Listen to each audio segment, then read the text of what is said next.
Delhi, Mysore to Delhi flight. एक लगभग 25 साल की लड़की सीट पर सर रखकर सो रही थी। आंखें बंद करके वह अतीत के गलियारों में घूम रही थी। फ्लैशबैक।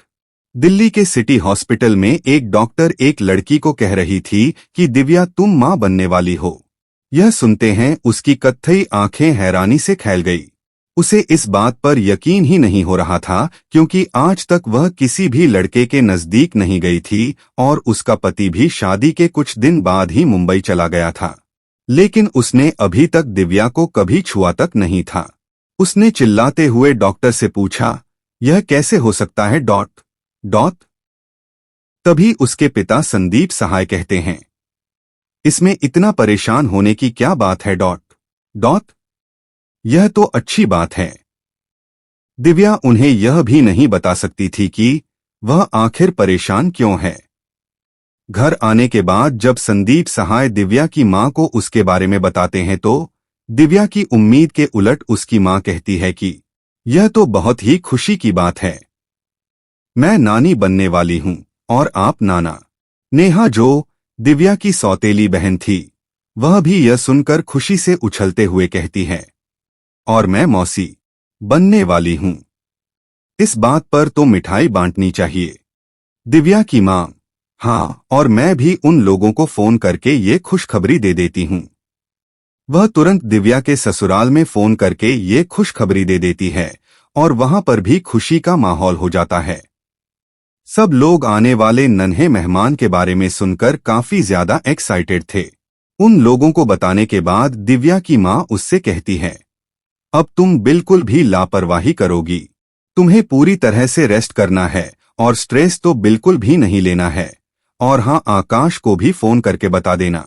अगर तुम खुद उसे बताओगी तो उसे ज्यादा अच्छा लगेगा। दिव्या अपनी मां का यह रूप देखकर पूरी तरह से हैरान थी, क्योंकि उसकी मां का व्यवहार आज काफी बदला हुआ था। दिव्या सोचती है, शायद बच्चे के बारे में सुनकर यह काफी ज्यादा खुश है और हो सकता है इसीलिए मुझसे भी इतने अच्छे से बात कर रहे हैं। और इससे भी ज्यादा हैरान वह इस बात से थी कि आखिर वह प्रेग्नेंट हो कैसे सकती है, जब वह किसी लड़के से इंटीमेट हुई ही नहीं है। यह सब बातें उसे बहुत ही ज्यादा परेशान कर रही थी और धीरे धीरे वह डिप्रेशन में जाने लग गई थी। जब उसकी प्रेगनेंसी का 9वां महीना चल रहा था तब उसकी गोद भराई का फंक्शन रखा गया।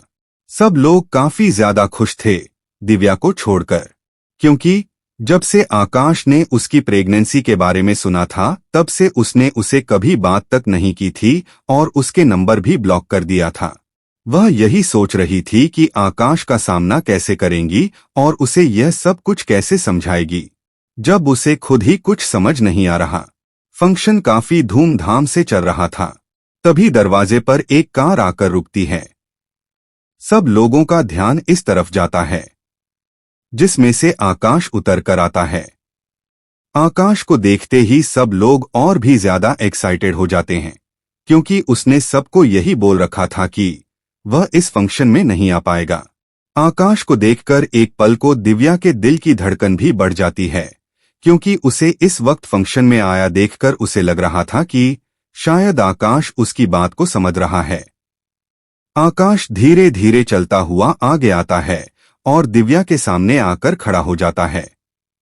दिव्या उम्मीद भरी नजरों से उसकी तरफ देखते हुए उसके कुछ बोलने का इंतजार करती है, लेकिन वह नहीं जानती थी कि उसकी उम्मीद को इस कदर तोड़ा जाएगा। आकाश ने वही सबके सामने दिव्या से पूछा, किसका बच्चा लेकर मेरे माथे मढ़ने की कोशिश कर रही हो डॉट। यह बात सुनकर सब लोग हक्के बक्के रह जाते हैं। आकाश की मां उसके पास आकर कहती है, ये तू क्या बोल रहा है डॉट। आकाश, मैं बिल्कुल ठीक बोल रहा हूं। मैंने आज तक इसे कभी हाथ भी नहीं लगाया है, तो ये बताइए कि यह प्रेग्नेंट कैसे हो गई। यह सुनकर तो सब लोगों की नजरें अब दिव्या की तरफ ही उठ गई थी और दिव्या अपना सर नीचे झुकाए हुए खड़ी थी। आकाश अभी भी गुस्से में बोले जा रहा था, एक तो आप लोगों के वजह से मैं इस मोटी से किसी तरह बातें कर लिया करता था और आप लोगों के ही कहने पर मैंने इससे शादी भी कर ली, लेकिन अब यह चीज मैं कैसे बर्दाश्त करूं? डॉट डॉट आकाश के मुंह से यह बात सुनकर तो अब दिव्या के होश ही उड़ चुके थे, क्योंकि आकाश उसके बारे में ये सब सोचता है, इस बात का अंदाजा तो उसे बिल्कुल भी नहीं था। उसे तो यही लगता था कि आकाश को उसके शरीर से कोई फर्क नहीं पड़ता, वह उससे प्यार करता है। लेकिन आज उसकी सारी उम्मीदें, सारे सपने चकनाचूर होते हुए दिखाई दे रहे थे। निर्दोष होते हुए भी वह अपनी सफाई में कुछ भी नहीं बोल पा रही थी, क्योंकि इस बात पर तो कोई भी यकीन नहीं करने वाला था कि कोई लड़की बिना किसी लड़के से इंटीमेट हुए प्रेग्नेंट भी हो सकती है। आकाश का बोलना अभी भी जारी था, और जैसे जैसे आकाश बोलता जा रहा था, उसकी बातें दिव्या के लिए और भी ज्यादा गंदी होती जा रही थी। ऊपर से घूरते हुए लोगों की नजर, दिव्या को तो अब जैसे सब कुछ सुनाई देना ही बंद हो गया था, और वह वहीं पर ही बेहोश होकर गिर जाती है।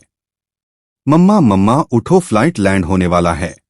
एक प्यारी सी आवाज दिव्या के कानों में गूंजी। जैसे ही उसने आंखें खोली, एक नन्ही सी प्यारी सी बच्ची अपनी गोल गोल आंखों से उसे देख रही थी। वह दोनों जैसे ही एयरपोर्ट से बाहर निकल रहे थे, सब लोग उन्हें ही देख रहे थे। लाल रंग की शिफान की साड़ी में दिव्या गजब की खूबसूरत लग रही थी। उसके लंबे बाल उसकी कमर तक आ रहे थे। वह चलते हुए ऐसे लग रही थी जैसे कोई नदी में चलते हुए सागर से मिल रही हो। दिव्या यहां अपनी एक खास फ्रेंड की शादी अटेंड करने आई थी। दिव्या और सृष्टि जैसे ही एयरपोर्ट से बाहर आते हैं, उन्हें बाहर ही दिव्या के फ्रेंड अदिति मिल जाती है। सृष्टि दौड़कर अदिति के गोद में चढ़ जाती है। अदिति प्यार से उसके गालों को चूमते हुए कहती हैं, आ गया मेरा बच्चा, मैंने तुम्हें बहुत मिस किया। सृष्टि, मैंने भी आपको बहुत मिस किया मौसी। दिव्या, अब मौसी बेटी दोनों मिल ली हो तो कोई इधर भी ध्यान दे लो। दिव्या की बात सुनकर अदिति हंसते हुए कहती है, देखा सृष्टि, तुम्हारी मम्मा कितनी जलती है हमसे, इससे हमारी दोस्ती बर्दाश्त नहीं होती। चल आजा तू भी मिलने, वरना यहीं पर ही खड़ी खड़ी काली हो जाएगी। इतना कहकर वह दिव्या को गले लगा लेती है। दिव्या कैसी है और सारी तैयारियां कैसी चल रही है? डॉट डॉट अदिति, सब अच्छा है, और अब तुम आ गई हो तो और भी अच्छा होगा। मेरी शादी में तुम दोनों को ही धूम मचानी है। वह उन दोनों को टैक्सी में बैठाती है और टैक्सी सीधे होटल ब्लू ड्रीम की तरफ ले जाने को कहती है, और फिर दिव्या की तरफ देखते हुए उसे रहती है, सारे फंक्शन किसी होटल में तुम्हारे लिए स्पेशल सेट करवा दिया है, ताकि तुम खामखा की भाग दौड़ से बच सको। होटल में एंट्री करते ही दिव्या को आकाश मलिक दिखाई पड़ जाता है। वह उसे देखते ही पहचान गई थी, लेकिन आकाश उसे नहीं पहचान पाता है, और वह दिव्या की तरफ इस तरह खिंचा आता है जैसे गुड़ को देखकर मक्खी आ जाती है। लेकिन दिव्या उसे पूरी तरह से इग्नोर कर देती है। खुद को इस तरह से इग्नोर होता हुआ देखकर आकाश दिव्या से फिर से कहता है, हेलो ब्यूटीफुल, आज मेरा बर्थडे है और यही के होटल के वीआईपी हॉल में मेरा बर्थडे सेलिब्रेशन चल रहा है। मुझे उम्मीद है कि आप ना नहीं कहेंगे। दिव्या अभी भी उसका कोई जवाब नहीं देती है और सीधा अपने रास्ते चल पड़ती है। लेकिन अदिति इस चीज के मूड में बिल्कुल भी नहीं है। दिव्या की बेस्ट फ्रेंड होने की वजह से वह उसके बारे में सब कुछ जानती थी, तो जाहिर सी बात थी कि वह आकाश को भी जानती थी और यह भी जानती थी कि उसने दिव्या के साथ क्या क्या किया है। इसलिए उसने जानबूझकर दिव्या को जोर से आवाज देते हुए कहा, दिव्या, यह तो वही है ना तेरा एक्स हस्बैंड, लेकिन डिवोर्स के बाद भी ये तुम्हारे पीछे पीछे कुत्ते की तरह लार टपकाता हुआ क्यों चल रहा है? डॉट डॉट अदिति की बात सुनकर आकाश हैरानी से मुड़कर आदिति की तरफ देखता है और फिर दिव्या की तरफ देखा है। उसे इस तरह से हैरान होता हुआ देखकर अदिति आगे आते हुए कहती है, क्यों, क्या हुआ, पहचान नहीं पाए ना? यह दिव्या ही है। इतना कहकर वह सृष्टि का हाथ पकड़ती है और उसे लेकर आगे चली जाती है। दिव्या भी आगे बढ़ने लगती है। तभी उसके पास उसकी असिस्टेंट रजनी का फोन आया। उसने उसे बताया कि दिल्ली शहर का सबसे बड़ा बिजनेस टाइकून गौरव जिंदल उससे मिलना चाहता है अपनी दादी के इलाज के लिए। वैसे वह कॉफी स्मार्ट है, तुम उसे डेट कर सकती हो लेना। उसे छेड़ते हुए, तुम्हारे पास उसकी फोटो भेज रही हूं देख। दिव्या ने उसे इग्नोर करते हुए कहा, कोई जरूरत नहीं है मीटिंग फिक्स करने की। तुम जानती हो ना कि अभी मैं छुट्टियों पर चल रही हूं। इतना कहकर वह बिना आगे की कोई बात सुने उसका फोन कट कर देती है। होटल ब्लू मून गौरव जिंदल का ही है। वो अपने घर पर नहीं रहता, वह होटल के टॉप फ्लोर पर बनी प्रेसिडेंशियल स्वीट में रहता है। इस फ्लोर पर सिर्फ 2 ही स्वीट है, जिनमें से एक दिव्या का है। आकाश अब अपने की हुई गलती को लेकर पछता रहा था। उसे तो इस बात का अंदाजा ही नहीं था कि दिव्या इस तरह से बदल जाएगी। अब उसे याद आ रहा था किस तरह से उसने दिव्या को जबरदस्ती डिवोर्स दे दिया था, वह भी अस्पताल में बिना ये देखेंगे वह किस क्रिटिकल सिचुएशन से गुजर रही है। दिव्या जाने लगती है तो वह भी उसके पीछे पीछे जाने लगता है। मैं उससे दोबारा शादी करने के लिए कहता है। दिव्या उसे इग्नोर करते हुए आगे बढ़ जाती है। आकाश उसे इस तरह से जाता हुआ देखकर उसके सामने आकर खड़ा हो जाता है और कहता है, देखो दिव्या, मैं जानता हूं कि हमारा रिलेशन अच्छे तरीके से खत्म नहीं हुआ और उसके लिए मैं तुमसे माफी भी मांगता हूं। हम अभी शादी कर लेते हैं। दिव्या, क्यों? डॉट मैं तो कैरेक्टरलेस हूं ना, मेरी एक नाजायज बेटी भी है, तो समाज में तुम्हारी इज्जत नहीं उछलेगी। डॉट आकाश, उसकी चिंता तुम मत करो, मैं सबको बोल दूंगा कि वह मेरी ही बेटी थी, बस तुम हाँ कर दो। मैं तो बस तुमसे ही प्यार करता हूं। आकाश के मुंह से इतनी बेशर्मी से यह सब बातें सुनकर अब दिव्या को उसकी बातों पर बहुत गुस्सा आ रहा था। वह कसकर उसे एक थप्पड़ लगा देती है और कहती है कि आइंदा से मेरे सामने आने की जरूरत नहीं है। तभी वहां पर नेहा भी आ जाती है। आकाश के बर्थडे पार्टी में वह भी आई थी। उसने अब तक आकाश और दिव्या की सारी बातें सुन ली थी, लेकिन जैसे ही दिव्या ने आकाश को थप्पड़ मारा, वह आगे आते हुए दिव्या से कहती है, तुम्हारी हिम्मत कैसे हुई आकाश को थप्पड़ मारने की? तुम्हारे जैसी कैरेक्टरलेस लड़की को कोई हक नहीं बनता मेरे आकाश को कुछ भी कहने का। दिव्या नेहा की तरफ देखते हुए कहती है, इस इंसान के लिए तुमने अपनी बहन को चीट किया है। देख लो उसका असली रूप। वैसे तो मुझे तुमसे कोई खास मतलब नहीं है, लेकिन फिर भी एक बड़ी बहन होने के नाते तुम्हें समझ रही हूं। इस तरह के लफंगों के बजाय अपने करियर पर ध्यान दो, वह तुम्हारे लिए ज्यादा अच्छा रहेगा। इतना कहकर दिव्या वहां से चली जाती है। अदिति भी उन दोनों को आराम करने के लिए बोलकर चली जाती है और सफर की थकान की वजह से दिव्या और सृष्टि दोनों ही सो जाती है। जब सृष्टि की आंख खुलती है तो वह देखती है कि उसकी मम्मा सो रही है, तो वह बाहर निकल जाती है। होटल देखने के लिए जैसे ही वह लिफ्ट के अंदर जाती है, तभी लिफ्ट में उसे एक बेहद हैंडसम आदमी दिखाई देता है। यह आदमी और कोई नहीं, दिल्ली का दिल गौरव जिंदल था। लाखों लड़कियां उस पर मरती थी, लेकिन वह किसी को भी अपने पास नहीं आने देता था। तभी अचानक लिफ्ट अटक जाती है और लाइट चली जाती है। सृष्टि और गौरव जिंदल एक ही लिफ्ट में अटक जाते हैं। वैसे तो गौरव जिंदल एक बहुत ही सख्त इंसान है, उसे कभी किसी के बारे में कोई परवाह नहीं होती थी। वह बिजनेस की दुनिया का बेताज बादशाह था। पूरी दुनिया उसे एक बेहद ही सख्त इंसान के रूप में जानती थी, लेकिन आज उसे पता नहीं क्यों सृष्टि को देखकर ऐसा लगा कि एक छोटी सी बच्ची बहुत प्यारी है और अंधेरे की वजह से कहीं ये डर ना जाए, इसलिए वह उसे अपनी गोद में उठा लेता है। मैं उसे बोलता है कि तुम्हें डरने की कोई जरूरत नहीं है, मैं तुम्हारे साथ हूं। तभी अचानक लिफ्ट नीचे गिरने लगती है। सृष्टि बेहद डर जाती है। गौरव के आदमी बाहर काफी देर से लिफ्ट खोलने की कोशिश कर रहे थे। अचानक लिफ्ट के गिरने से वह लोग तुरंत नीचे जाते हैं और किसी तरह लिफ्ट को रोकते हैं। वह लिफ्ट बीच में इस तरह से रुकती है कि लिफ्ट से बाहर निकलने के लिए बिल्कुल थोड़ी सी जगह होती है। गौरव सृष्टि को उठाकर लिफ्ट से बाहर अपने लोगों को देता है। जैसे ही सृष्टि बाहर निकलती है, लिफ्ट अचानक से फिर से गिरने लगती है।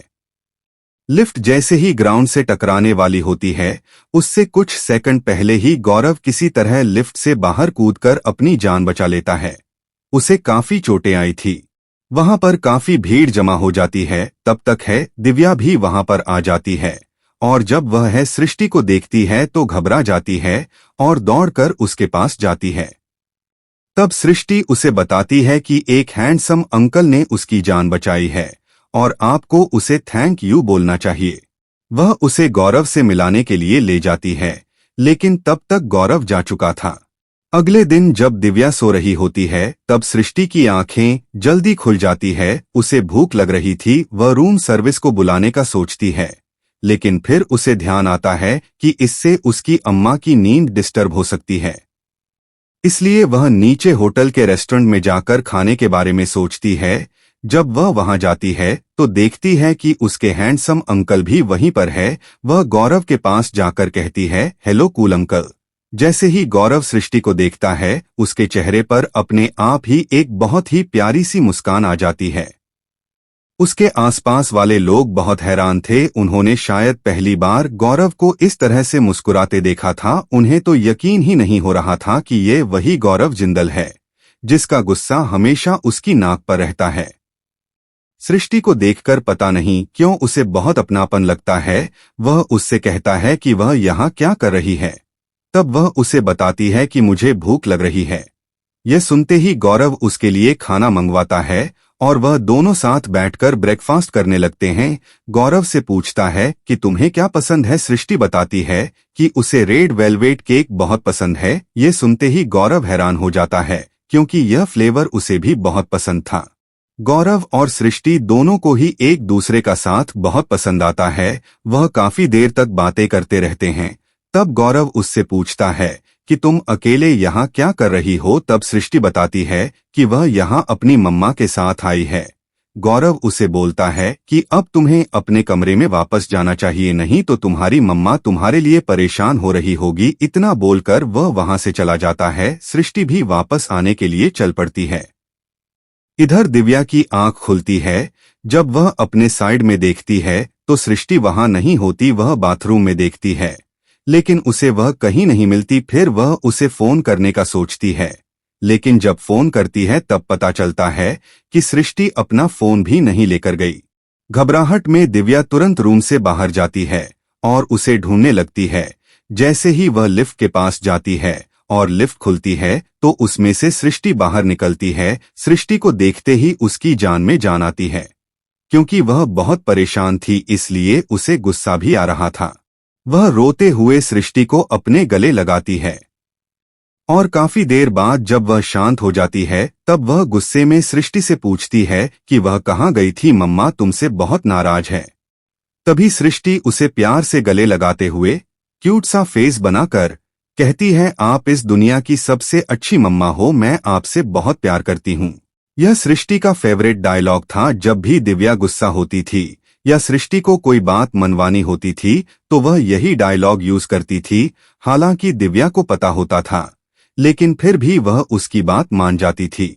जब सृष्टि देखती है कि उसकी मम्मा का गुस्सा शांत हो गया है तो वह उसे बताती है कि वह नीचे खाना खाने गई थी, क्योंकि उसे बहुत तेज भूख लगी थी। और वह उसे ये भी बताती है कि उसे वही हैंडसम अंकल मिले थे और उसने उन्हें के साथ ब्रेकफास्ट किया था। तब दिव्या उसे समझाती है कि तुम्हें किसी भी अनजान आदमी से इस तरह अकेले नहीं मिलना चाहिए। इधर थप्पड़ खाने के बाद आकाश पूरी तरह से बौखलाया हुआ था। उस लड़की की हिम्मत कैसे हुई आकाश मलिक पर हाथ उठाने की। मैं उसे छोड़ूंगा नहीं। अब मैं उसे बताऊंगा कि मैं क्या कर सकता हूँ।